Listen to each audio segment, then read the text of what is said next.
The purpose of our demonstration at this year's India Live was to introduce a new antegrade approach, which is currently under development in Japan.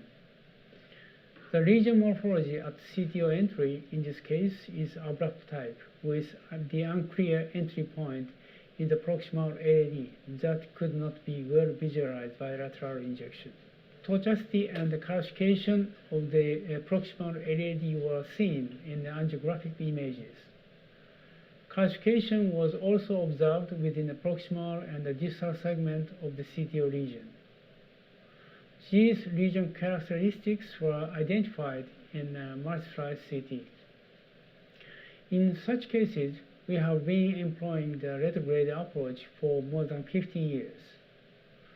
Actually, the patient was a good candidate for the retrograde approach, and also we are quite confident that the retrograde procedure could be performed successfully.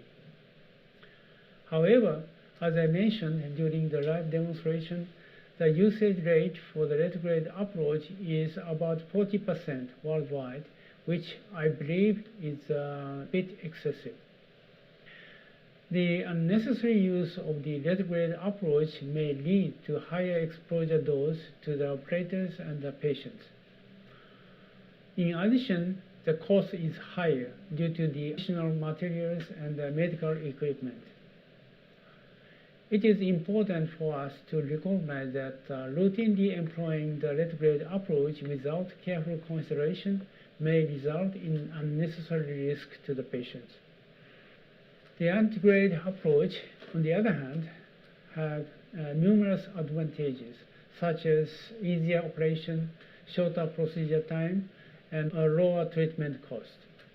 If a highly effective method for the CTO treatment employing the antegrade approach were to be developed, I would expect the usage rate for the antegrade approach to increase to over 80%.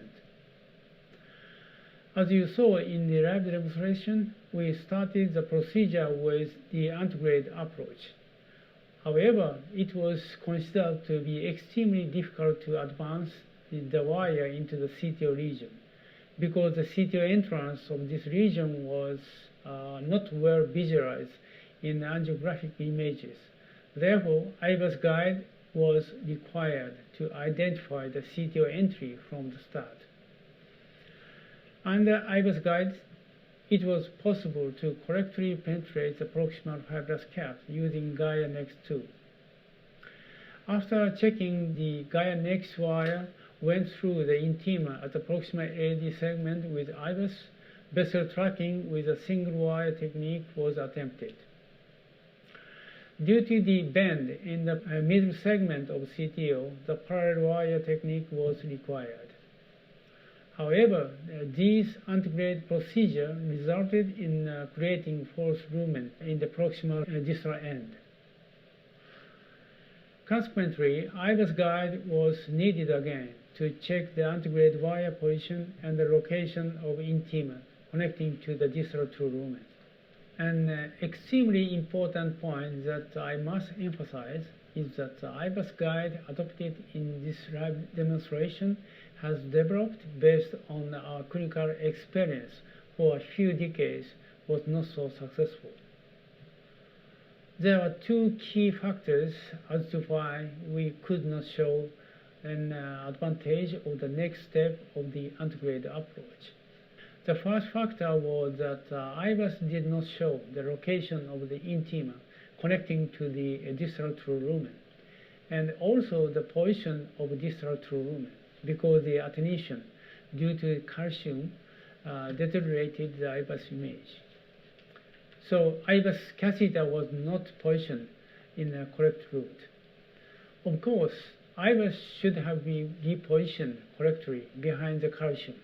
The second factor was that adequate FPD position showing the target to be penetrated was not taken.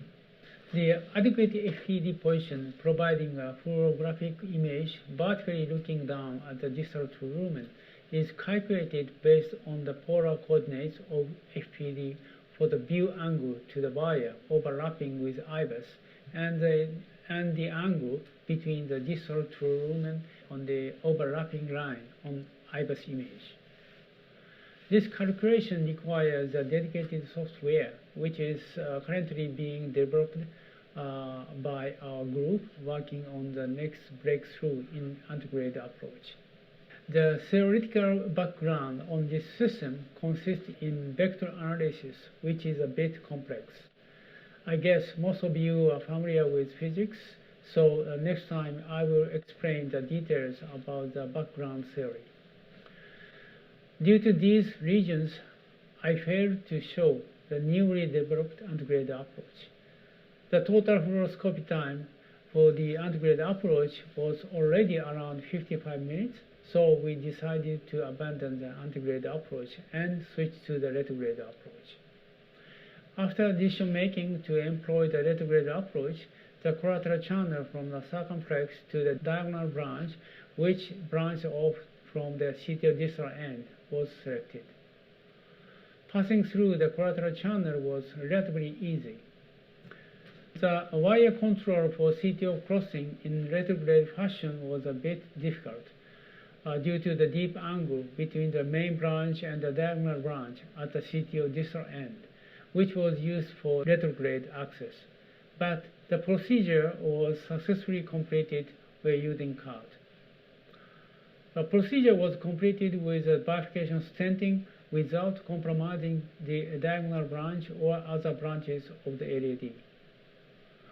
We should reflect on the fact that the IBUS guide under the conventional manner was unsuccessful in this live demonstration.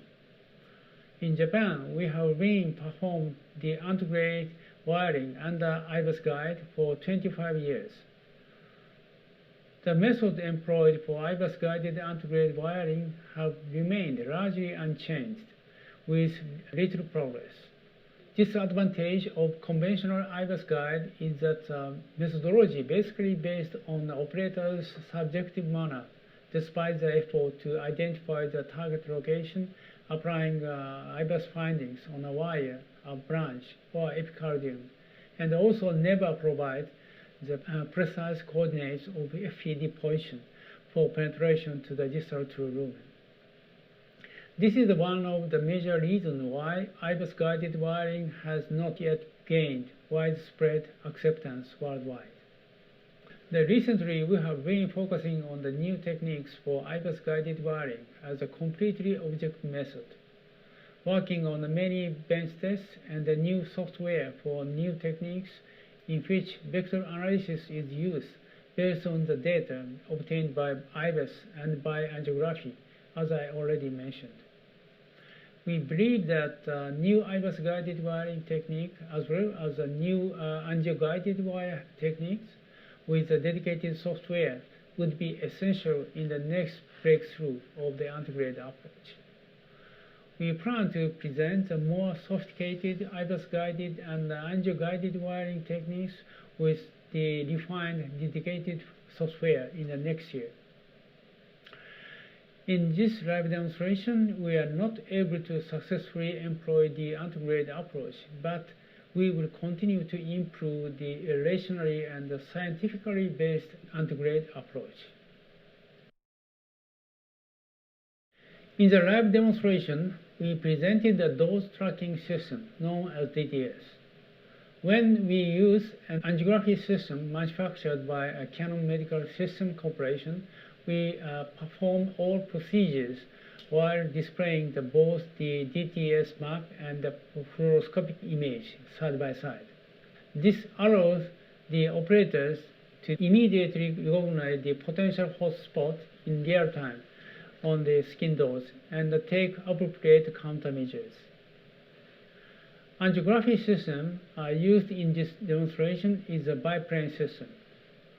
Such biplane systems are very useful for performing PCI procedures and for the treatment of CTO, because images can be acquired simultaneously from two different angles, which allows the amount of contrast media used for the patient to be reduced. On the other hand, X-ray exposure to the patient remains a serious concern. X-ray procedure is a concern because it is extremely difficult to reduce the skin dose to the patient by moving the C-arms of a biplane system. The system includes 2 C-arms, and the operation is therefore rather complicated. Changing the setting of C-arms during the procedure can be quite time-consuming. Biplane systems are therefore not ideal for the procedure in which the C-arm angles must be changed frequently to avoid excessive concentration of exposure dose in a particular region. Furthermore, due to the difficulties involved in moving the C-arms, there is a greater risk that the procedure will be performed while the C-arms remain in fixed positions. On the other hand, when DTS is used, the operators can perform the procedures while being clearly aware in real time of any actual or potential hotspot in skin dose. This minimizes the risk of unexpectedly creating hotspot. In the live demonstration, the fluoroscopy time before adopting the retrograde approach was around 55 minutes, and the skin dose map at that time was presented to the audience. There were no signs of hotspot, and the peak skin dose was, I believe, around 0.8 gray. With DTS, the risk of skin injury through the excessive dose in one area is reduced even when the fluoroscopy time is long and while using a biplane system. DTS is truly an essential tool in our overall medical practice.